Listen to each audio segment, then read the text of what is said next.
الحمد لله نحمده ونستعينه ونستغفره ونؤمن به ونتوكل عليه ونعوذ بالله من شرور أنفسنا ومن سيئات أعمالنا من يهده الله فلا مضل له ومن يضلله فلا هادي له ونشهد أن لا إله إلا الله وحده لا شريك له ونشهد أن سيدنا وحبيبنا مولانا محمدا عبده ورسوله صلى الله تعالى عليه وعلى آله وصحبه وأزواجه وذريته وبارك وسلم تسليما كثيرا كثيرا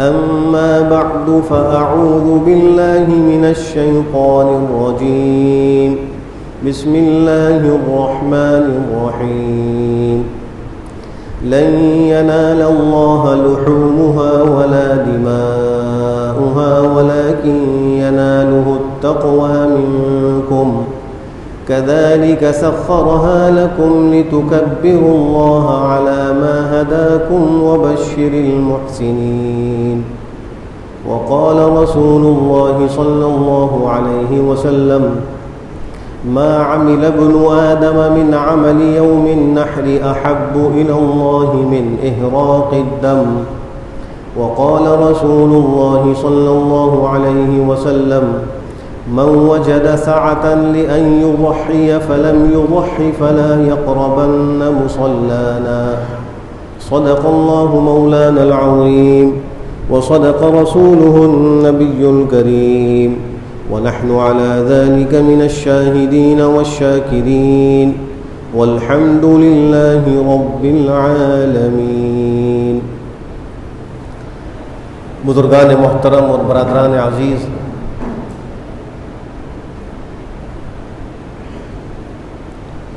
جب جناب نبی کریم صلی اللہ تعالیٰ علیہ وآلہ وسلم ہجرت فرما کر مدینہ منورہ تشریف لائے تو اہل مدینہ سال میں 2 عیدیں منایا کرتے تھے. آپ نے ان سے پوچھا کہ تمہارے یہ کون سے 2 دن ہیں؟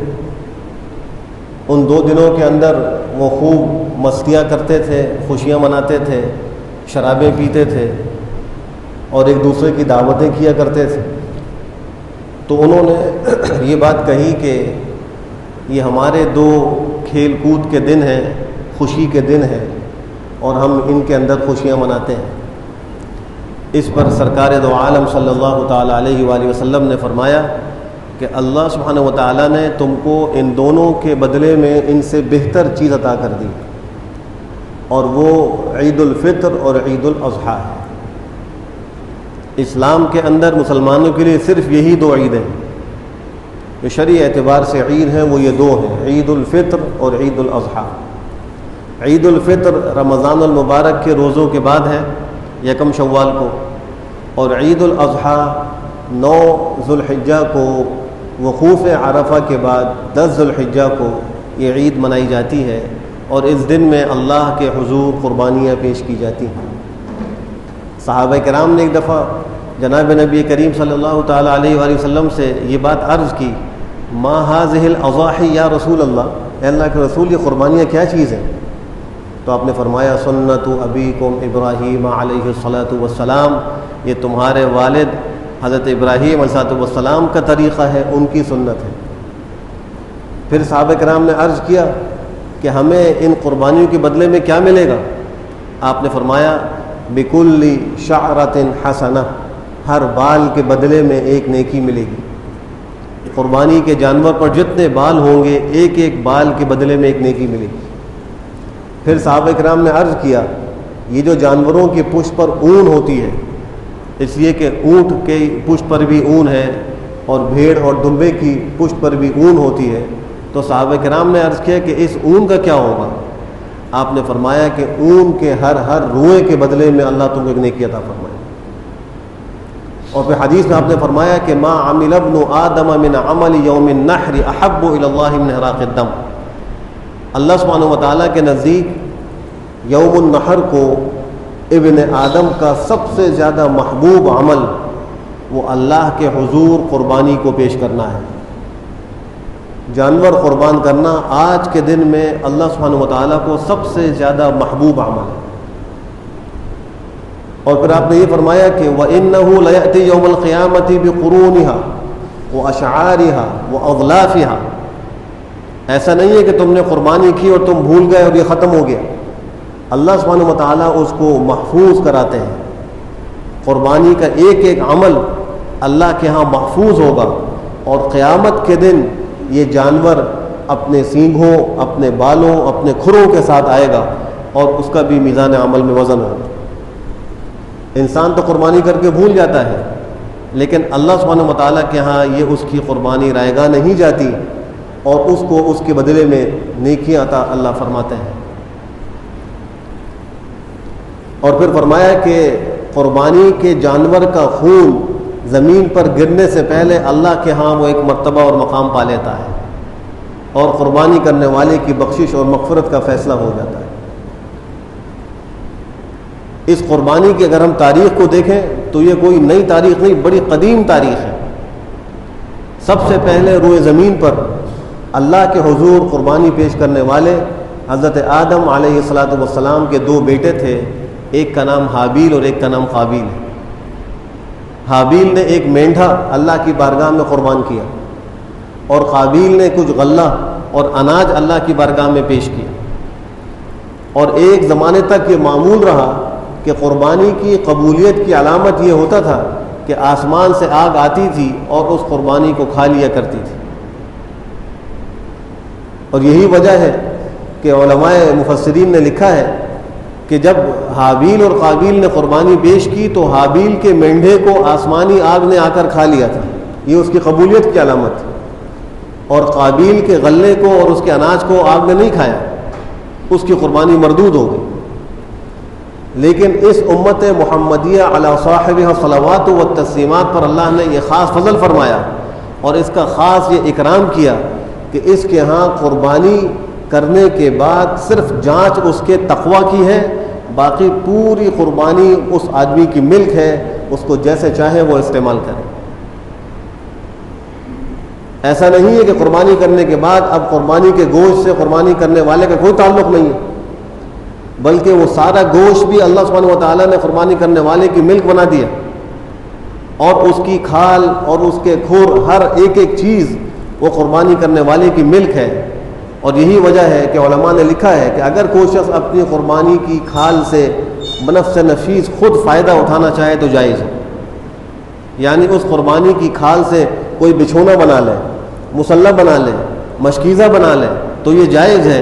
لیکن اگر اس قربانی کے کھال کو وہ فروخت کرتا ہے تو پھر اس کی قیمت صدقہ کرنا ضروری ہے، لیکن اس کی اپنی ذات سے فائدہ اٹھانے کی اجازت ہے. مولانا روم رحمہ اللہ نے لکھا ہے کہ ایک زمانے میں بادشاہوں کا یہ طریقہ تھا کہ لوگ ان کے پاس ہدیے اور تحفے بھیجا کرتے تھے. وہ بادشاہ ہدیہ اور تحفہ لیا کرتا تھا اور اس پر اپنا ہاتھ رکھ دیا کرتا تھا.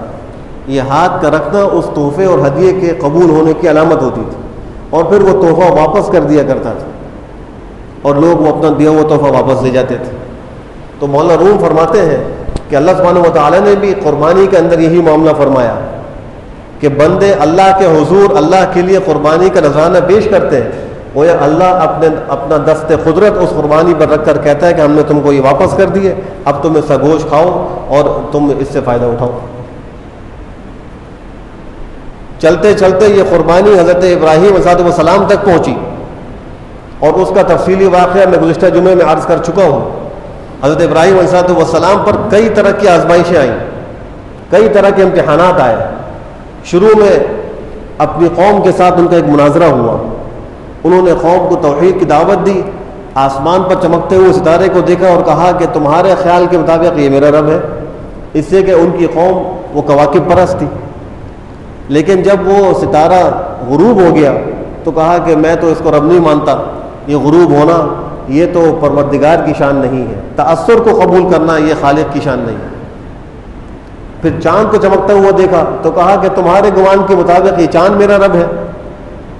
جب وہ چاند بھی غروب ہو گیا اور ڈوب گیا تو کہا کہ میں اس چاند کو بھی رب نہیں مانتا، جو ثابت قدم نہیں رہ سکتا، برقرار نہیں رہ سکتا، اور اس کو غروب کا سامنا کرنا پڑتا ہے اور اس کے اندر یہ تأثر اور انفعالات ہوتے ہیں، میں اس کو قبول نہیں کر سکتا۔ پھر دیکھا کہ دن میں سورج نکلا ہے تو کہا کہ یہ میرا رب ہے تمہارے خیال کے مطابق، اور یہ سب سے بڑا ہے، اس لیے کہ یہ ستارے اور چاند سے بھی بڑا ہے۔ اور جب وہ سورج غروب ہوا تو انہوں نے کہا کہ میں اس کو بھی رب نہیں مانتا، میں تو اکیلے اللہ کو الہ مانتا ہوں کہ جس کے سوا کوئی معبود نہیں ہے۔ یہ ان کا ایک امتحان تھا۔ پھر نمروز کے مقابلے میں ان کو توحید کی دعوت دینے کا حکم ہوا، نتیجہ یہ ہوا کہ نمروز نے ان کے لیے ایک بہت بڑی آگ جلائی اور اس میں ان کو ڈالنے کی کوشش کی، اور جب ان کو منجنیق میں رکھ کر پھینکا گیا، اللہ نے اس آگ کو حضرت ابراہیم کے لیے گلزار بنا دیا۔ یہ ان کی آزمائش تھی۔ ایک آزمائش یہ آئی کہ اللہ کے حکم سے اپنے شیرخوار بچے کو اور اپنی اہلیہ کو تنہا جنگل کے اندر چھوڑنے کا حکم ہو گیا، اور وہ کعبہ کے اس لقدق، مکہ کے اس لقدق صحرا اور جنگل میں چھوڑ کر چلے جا رہے ہیں۔ بیوی حضرت ہاجرہ پوچھتی ہیں کہ آپ ہمیں یہاں اکیلے تنہا کہاں چھوڑ کے جا رہے ہیں؟ کئی دفعہ کے پوچھنے کے بعد جواب دیتے ہیں کہ میرے پروردگار کا یہ حکم ہے۔ اس پر وہ بیوی کہتی ہے کہ اللہ ہمیں پھر ضائع نہیں کرے۔ پھر آزمائش یہ آئی کہ جب بچہ بڑا ہوا تو اس کو ذبح کرنے کا حکم ہو گیا، اور پھر شیطان نے ہر طرح سے اس آزمائش میں ناکام کرنے کی کوشش کی۔ پہلے تو حضرت ہاجرہ کے پاس آیا انسانی شکل میں اور کہا تم کو معلوم ہے یہ ابراہیم اسماعیل کو لے کر کہاں گئے؟ انہوں نے کہا جنگل میں گئے لکڑیاں چننے کے لیے۔ شیطان نے کہا نہیں، وہ کو ذبح کرنے کے لیے گئے ہیں۔ تو حضرت ہاجرہ نے کہا کہ یہ کیسے ہو سکتا ہے کہ ایک باپ اپنے بیٹے کو ذبح کرے؟ یہ تو ممکن ہی نہیں ہے، تم کیسی بات کرتے ہو؟ اس پر اس نے کہا کہ وہ یہ کہتے ہیں کہ مجھے اللہ نے حکم دیا ہے۔ تو حضرت ہاجرہ فوراً بولی اگر وہ یہ کہتے ہیں تو پھر تو ان کو ضرور اپنے بیٹے کو ذبح ہی کرنا چاہیے، اللہ کے حکم کے آگے پھر چوں چرا نہیں ہونی چاہیے۔ یہ بھی ایک امتحان تھا، اور اس امتحان میں جب وہ کامیاب ہوئے تو اللہ نے فرمایا وَفَدَيْنَاهُ بِذِبْحٍ عَظِيمٍ، اس کے بدلے میں ہم نے آپ کو بہت بڑا ذبیحہ دے دیا۔ وہ مینڈھا جنت سے آیا تھا، اس کو ذبح کر دیا گیا، اور اس وقت سے لے کر آج تک عید الاضحیٰ کو یہ قربانی کی سنت ادا کی جاتی ہے۔ یہ حضرت ابراہیم علیہ السلام کی یادگار ہے۔ اس امت کی خصوصیت یہ ہے کہ اس کے لیے قربانی کا گوشت حلال ہے۔ اس سے پہلی امتوں کے لیے قربانی کا گوشت حلال نہیں تھا، غنیمت کا مال حلال نہیں تھا، مسجدوں کے علاوہ نماز پڑھنے کی اجازت نہیں تھی، تیمم کی اجازت نہیں تھی۔ یہ اس امت کی خصوصیات ہیں۔ ان کو حکم ہے جب بھی نماز کا وقت ہو تم زمین کے جس حصے پر بھی ہو نماز کو ادا کرو۔ مال غنیمت اس امت کے لیے حلال کیا گیا ہے، اور اگر پانی نہ ہو یا پانی کے استعمال کی قدرت نہ ہو تو تیمم سے طہارت کو جائز قرار دیا گیا ہے۔ آج کے دن کا پہلا عمل یہ عید کی نماز ہے، جو بھی انشاءاللہ کچھ دیر کے بعد ادا کی جائے گی، اور اس کے بعد دوسرا عمل وہ قربانی ہے۔ قربانی کے ان فضائل کو سامنے رکھتے ہوئے مسلمانوں کو یہ چاہیے کہ وہ خوش دلی کے ساتھ قربانیاں کریں، اور اس کے اندر اپنے دل میں ذرا بھی تنگی لے کر نہ آئیں۔ بعض اسلام دشمن دلوں میں یہ خیالات پیدا کرتے ہیں کہ اتنی قربانی کرنے کا کیا فائدہ، یہ پیسہ کسی غریب کو دے دیا جائے۔ یاد رکھیے کہ قربانی اللہ کے یہاں احراق دم ہے، اور اس میں انسان کی آزمائش اور امتحان ہے کہ وہ اپنی عقل کو چلا کر اللہ کے حکم کو پس پش ڈالتا ہے، یا پھر وہ اللہ کے حکم کو سامنے رکھ کر اس کو پورا کر کے اس قربانی ہی کو ذبح کرتا ہے۔ کوئی آدمی یہ کہے کہ میں فجر کی نماز کی جگہ کچھ غریب کو صدقہ دے دیتا ہوں، تو کیا اس کی فجر کی نماز ساقط ہو جائے گی؟ اس کو فجر کے وقت میں وہی 2 رکعتیں پڑھنی ہے تو فجر کا فریضہ ادا ہوگا۔ بالکل اسی طریقے سے قربانی کے ایام میں مخصوص جانور کو اللہ کی بارگاہ میں ذبح کرنے سے ہی یہ فریضہ ادا ہوگا، اس کے بغیر کسی صورت سے ادا نہیں ہوگا۔ پھر ضرورت اس کی بھی ہے کہ اس قربانی کے اسباق پر بھی ہم غور کریں کہ قربانی کا سبق کیا ہے۔ پہلا سبق ہے کامل اتباع، جیسا کہ حضرت ابراہیم علیہ السلام اور حضرت اسماعیل علیہ السلام نے کیا، اپنی عقل کو نہیں چلایا۔ جب اللہ کا حکم آ گیا تو بیٹا بھی کہتا ہے کہ افعل ما تؤمر ستجدنی انشاءاللہ من الصابرین، جو آپ کو حکم دیا جا رہا ہے اس کو کر گزریے، آپ مجھے صبر کرنے والوں میں سے پائیں گے۔ اور بات بھی یہ نہیں کہہ رہا کہ اللہ یہ میرا بڑھاپے کا سہارا ہے اور اسی کو آپ نے ذبح کرنے کا حکم دے دیا۔ تو تو یہ قربانی کا پہلا سبق ہے کہ ہم شریعت کا اتباع کریں، اللہ کے حکم کو سامنے رکھیں، خوشی کا موقع ہو یا غمی کا موقع ہو، تنگ دستی ہو یا خوشحالی ہو، سفر ہو یا حضر ہو، ہر حال میں اللہ کے حکم کو آگے رکھنا یہ قربانی کا سبق ہے۔ اگر ہم نے قربانی کر لی اور اس کے بعد نفس کی حرام خواہشات کو ہم قربان نہ کر سکے تو ہمیں قربانی کا سبق حاصل نہیں ہوا۔ ہم نے قربانی کر لی، ہم شریعت کے احکام پر عمل نہیں کر سکے تو ہمیں قربانی کا سبق حاصل نہیں ہوا۔ اس پہلے سبق کو حاصل کرنے کا اہتمام کرنا نہایت ضروری ہے۔ دوسرا سبق ہے ایثار اور دوسروں کے لیے قربانی دینے کا جذبہ۔ یہ قربانی کا دوسرا اور اہم ترین سبق ہے۔ جب بھی انسان دیکھے کسی کو کسی پریشانی میں اور مشکل میں اور یہ قربانی دے سکتا ہو تو اس کو چاہیے کہ وہ اپنے مفادات کو قربان کر کے دوسرے کے کام آئے، مخلوق کی خدمت کرے، ایثار کا جذبہ اپنے اندر پیدا کرے۔ صحابہ کرام کی اس مخصوص صفت کو قرآن کریم یوں تعبیر کرتا ہے وَيُؤْثِرُونَ عَلَىٰ أَنفُسِهِمْ وَلَوْ كَانَ بِهِمْ خَصَاصَةٌ، اپنی جانوں پر دوسروں کو ترجیح دیتے ہیں اگرچہ خود بھی حاجت مند ہوتے ہیں۔ لکھا ہے کہ حضرت ام سلمہ اور ان کے شوہر، ان کے گھر پہ تھوڑا سا کھانا تھا، پیغمبر کی خدمت میں کچھ مہمان آ گئے تھے اور آپ کے پاس ان کی میزبانی کے لیے کوئی چیز نہیں تھی۔ آپ نے فرمایا ہے کوئی جو ان کو ایک رات کے لیے اپنے گھر مہمان ٹھہرا لے؟ تو حضرت ابو سلمہ کھڑے ہو گئے، حضرت ام سلمہ کے سابق شوہر، اور کہا کہ ہم لے جائیں گے۔ گھر لے کے چلے گئے، اہلیہ سے پوچھتے ہیں کہ گھر پہ کچھ کھانے کو ہے؟ تو اہلیہ نے کہا کہ تھوڑا سا ہے جو بچوں کے لیے کافی ہو جائے گا۔ کہا کہ بچوں کو سلا دو، ہم بھوکے پیاسے رہ لیں گے اور یہ مہمانوں کو کھلا دو۔ اور جب کھانا سامنے لگاؤ تو چراغ ٹھیک کرنے کے بہانے کھڑی ہونا اور چراغ کو بجھا دینا۔ ہم منہ سے آواز نکالتے رہیں گے کھانا کھانے کے لیے، کھانا نہیں کھائیں گے، ہمارا مہمان کھانا کھا لے۔ چنانچہ ایسے ہی ہوا، مہمان نے پیٹ بھر کر کھانا کھا لیا، بچے بھی بھوکے سو گئے اور ماں باپ بھی بھوکے سو گئے۔ صبح کو جب پیغمبر کی خدمت میں حاضر ہوئے تو آپ نے فرمایا کہ اللہ کو تمہاری میزبانی پسند آئی۔ اللہ نے قرآن کریم میں آیتیں اتار دی وَيُؤْثِرُونَ عَلَىٰ أَنفُسِهِمْ وَلَوْ كَانَ بِهِمْ خَصَاصَةٌ، اپنی جانوں پر دوسروں کو ترجیح دیتے ہیں اگرچہ خود ضرورت مند ہوتے ہیں۔ خود بھوک لگی ہوئی تھی لیکن دوسروں کو ترجیح دی۔ جنگ کا موقع ہے، 3000 زخمی ہیں، ایک بھائی آ کر کہتا ہے کہ پانی لے لو، اس نے پانی مانگا، وہ کہتا ہے کہ میرے قریب دوسرا ہے، اس کی آواز آ رہی ہے، اس کو دے دو۔ خود ضرورت مند ہے، زخموں سے چور ہے، لیکن خود پانی نہیں پی رہا، ساتھ والے کو کہہ رہا ہے کہ اس کو پلا دو۔ وہ پانی پلانے والے وہاں پہنچتے ہیں تو تیسرے کی آواز آ جاتی ہے، وہ کہتے ہیں کہ پہلے ان کو پلاؤ۔ جب وہاں پہنچتے ہیں تو تیسری کی روح پرواز کر چکی ہوتی ہے، دوسرے کے پاس آتے ہیں تو وہ بھی شہید ہو چکے ہوتے ہیں، اور جب پہلے کے پاس پہنچتے ہیں تو وہ بھی اللہ کے حضور اپنی قربانی سمیت حاضر ہو چکے ہوتے ہیں۔ یہ صحابہ کرام کے اندر جذبہ پیدا ہوا تھا۔ آج مسلمانوں میں اس جذبے کی کمی نظر آتی ہے، اس لیے قربانی کا یہ سبق حاصل کرنے کا بھی ہم سب کو اہتمام کرنا چاہیے۔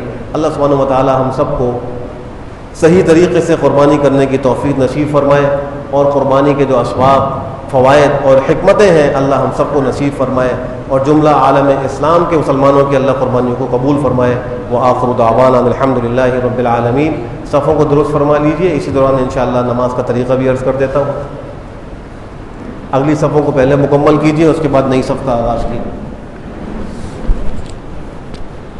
نماز عید الاضحیٰ 2 رکعت واجب کی نیت سے پڑھی جاتی ہیں۔ اس کی نیت یوں ہی کی جائے گی کہ 2 رکعت واجب نماز عید الاضحیٰ اللہ کے لیے پڑھتا ہوں۔ اس کے اندر 6 زائد تکبیریں ہیں۔ پہلی رکعت میں 3 تکبیریں زائد ہیں اور دوسرے میں بھی 3 تکبیریں زائد ہیں۔ پہلی رکعت میں تکبیر تحریمہ کے بعد 3 زائد تکبیریں کہی جائیں گی، وہ یا پہلی تکبیر تحریمہ ہوگی، اور جب تکبیر تحریمہ باندھ لیں گے تو ہاتھ باندھ کر ثنا پڑھیں گے سبحانک اللہم و بحمدک۔ اس کے بعد قرات سے پہلے 3 زائد تکبیریں کہی جائیں گی، ہر تکبیر پر ہاتھ اٹھائیں اور پھر ہاتھوں کو چھوڑ دیں، اور جو تیسری زائد تکبیر ہے اس پر ہاتھ اٹھا کر ہاتھوں کو باندھ لیں۔ پھر تلاوت کی جائے گی، رکوع و سجدہ ہوگا، اور دوسری رکعت ہوگی۔ دوسری رکعت میں قرات کے بعد رکوع سے پہلے 3 زائد تکبیریں کہی جائیں گی۔ تینوں تکبیروں پر کانوں تک ہاتھ اٹھائیں گے اور پھر ان کو چھوڑ دیں گے، اور چوتھی تکبیر پر بغیر ہاتھ اٹھائے رکوع کریں گے۔ اس طرح یہ 6 زائد تکبیریں ہوں گی۔ نماز کے بعد انشاءاللہ دعا ہوگی، اور دعا کے بعد خطبہ ہے۔ عید الاضحیٰ کا خطبہ بھی مسنون ہے، اور یہ بھی نماز ہی کا ایک حصہ اور جز ہے، اس کے بھی سننے کا اہتمام کرنا چاہیے، اور پھر اس کے بعد اپنی اپنی قربانیاں کی جائیں گی۔